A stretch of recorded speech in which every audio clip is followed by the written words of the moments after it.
हाय. आजच्या दिवसाची सुरुवात केली मी फोटोग्राफीने. कॅमेरा आणलाच होता, त्यामुळे त्याचा काहीच वापर केला नाहीस, उपयोग झाला नाही, असं आईने म्हणायला नको म्हणून सकाळी उठताच मी गेले फोटोग्राफी करायला.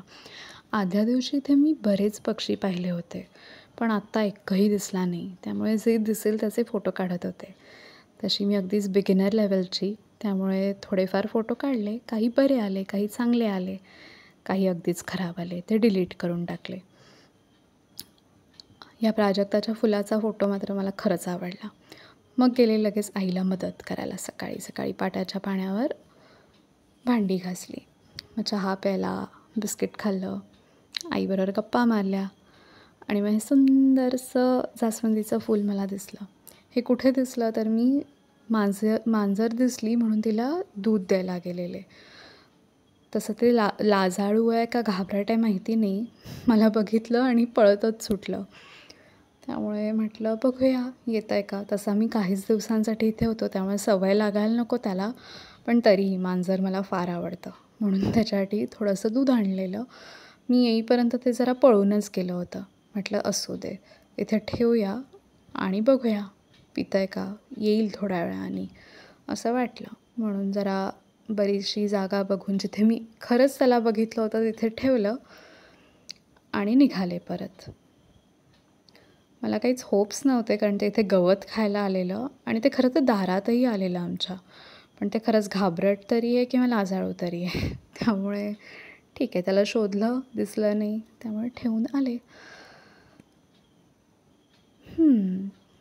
लेट्स सी पितं का ते.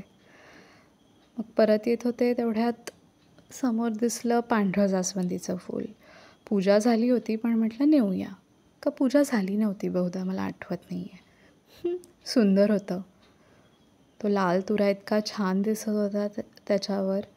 ते घेतलं आणि गेले. आणि होप करत होते की ते मांजर खरंच ते दूध पिईल. त्या फुलाशी खेळत खेळत त्याचे फोटो काढत काढत त्याचं फोटोग्राफी सेशन झालं. काहीचे फोटो मला आवडले, त्यातला एक हा.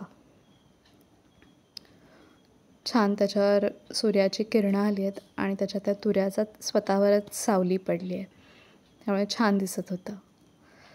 मग अंगणात आले तर तिथे अंगणातल्या हौदात 1-2 कमळं दिसली. कळ्या दिसत होत्या, पण आज ती उमललेली होती. खरंच छान दिसत होती. परत आले.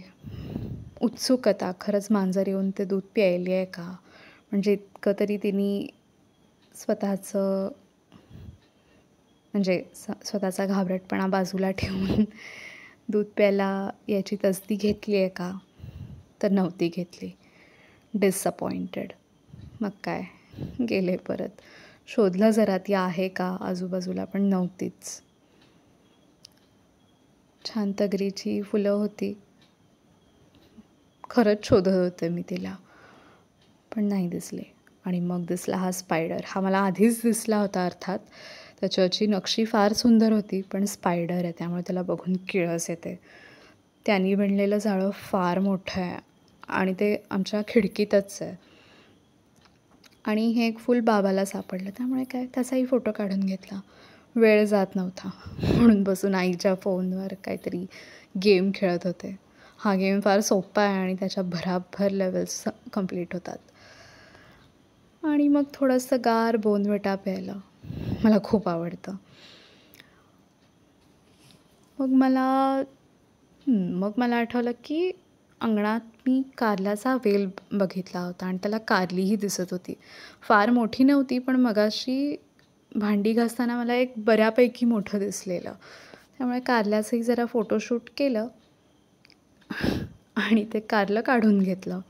एकच होतं खरं तर काढण्यासारखं, बाकी ही अशी जरा लहान लहान होती, त्यामुळे ती नाही काढली. ते एक काढलं आणि ते एक काढायला गेले तर त्याच्या बाजूला जरा बेडूक होता, त्यामुळे जरा घाबरले होते, पण काढलं. आणि छान सूर्यप्रकाश होता आज. अजिबात मळब नव्हतं, काही नव्हतं, त्यामुळे बरं वाटत होतं जरा उन्हात येऊन उभं राहायला. उकडत होतं अर्थात इतके दिवस, पण मळब बसल्यामुळे कंटाळा आलेला.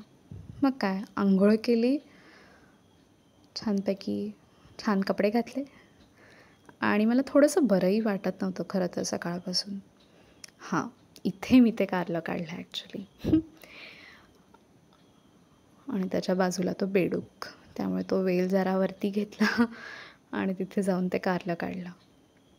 छोटंसंच होतं आणि तेव्हा मला आठवलं, की लहान होते तेव्हा आजोबा ते कारलं आणायचे आणि ते नुसतंच मीठ लावून खायचे आणि आई असं म्हणते, की तेव्हा मीही ते खायचे. मी आत्ताही कारलं खाते, पण कारल्याची भाजी वगैरे असंच. आईला कारलं दाखवलं आणि आई इथे मावशीशी गप्पा मारत बसलेली. बाबा पण मग कारलं बघून खुश झाला.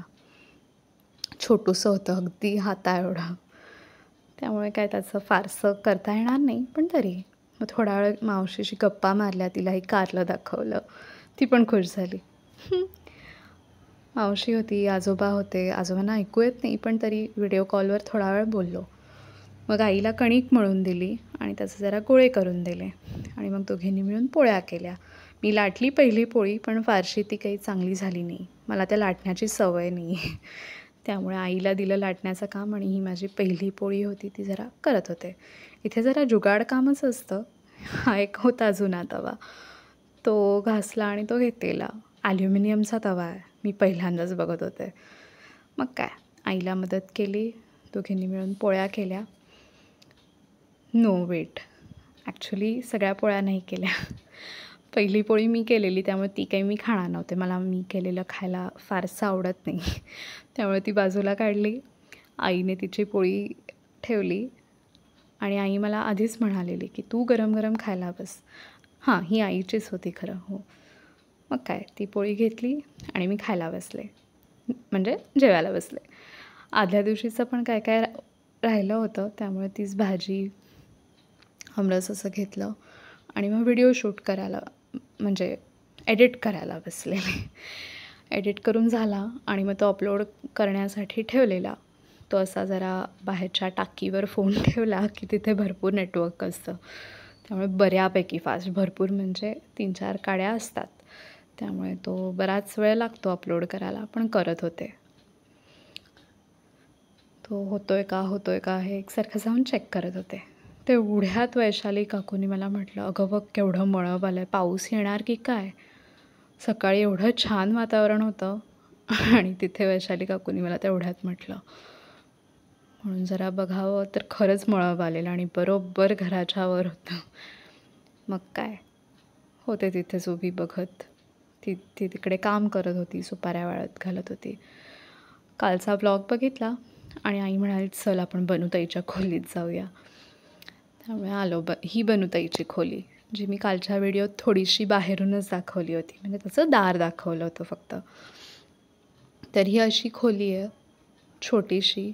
ती इथे राहायची आणि ही खोली दाखवताना आई स्वतःच मला म्हणाली, की ती कोण होती ही वगैरे कोणालाच माहिती नाही आहे. त्यामुळे आय वॉज राईट.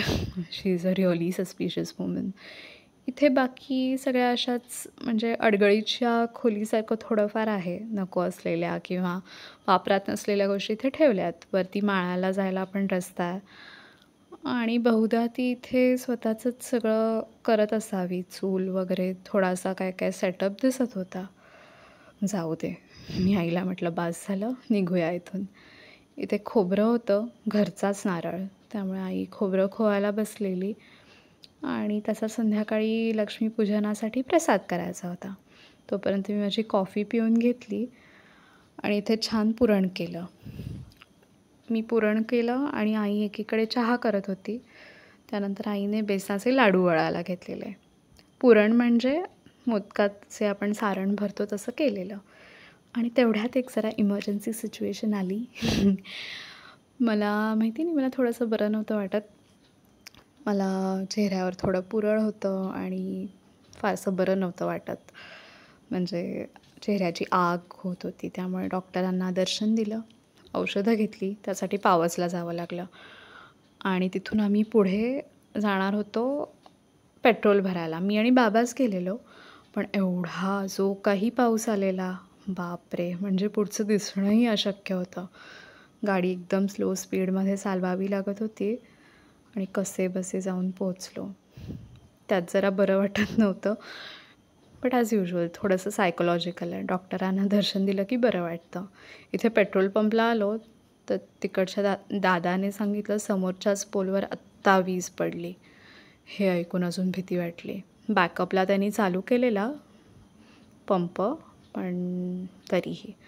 घरी आले, चिवडा खाल्ला, कंपल्सरी केळं खाल्लं, एक लाडू मटकावला. आईने लाडू रिस्टॉक करून ठेवलेले.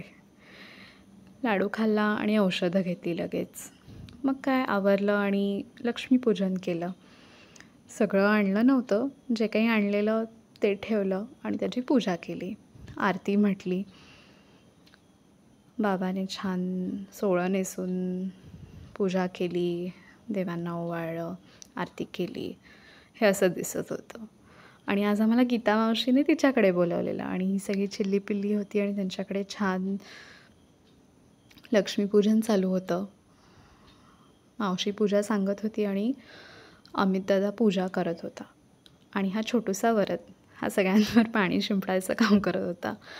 आणि ही मिहिरा ही सगळ्यांना अत्तर लावायचं काम करत होती. असं सगळ्या चिल्ल्यापिल्ल्यांना काही काही कामं वाटून दिलेली होती.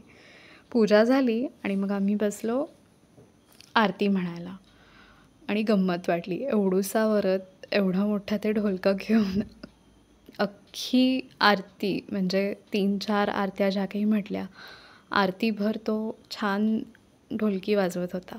मजा आली. बऱ्याच आरत्या म्हटल्या खरं तर. आम्ही घरात 2-3च म्हटल्या होत्या. पण हो, तिथे जाऊन बऱ्याच आरत्या म्हटल्या. मजा आली.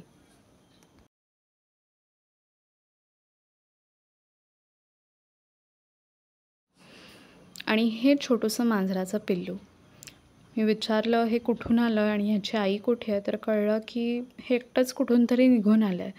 त्याच्या डोळ्याला थोडी इजा पण झाली आहे आणि एकसारखं माझ्या मागे मागे करत होतं. चावायचाही प्रयत्न केला मला. आणि हा होता किल्ला. हा कोणीतरी बनवला होता असं मला कळलं. आणि ही चिल्लीपिल्ली ह्यांच्याबरोबर परसदारात मोठे फटाके फोडले आणि समोरच्या अंगणात येऊन छोटे फटाके फोडले. हे जसं सांगतील तसं आम्ही फटाके फोडत होतो. हे फक्त मम्मा म्हणायला तिथे उभे होते. तरीही श्रेया फारच धाडसी होती. तिने पाठी मोठे फटाकेही फोडले आणि ही छोटी भौरी आणि कारंजी वगैरे पण उडवली. मग जेवलो आणि छान दहीवड्याचा आणि दाल फ्राय आणि जिरा राईसचा मेनू होता. असा झाला आजचा दिवस.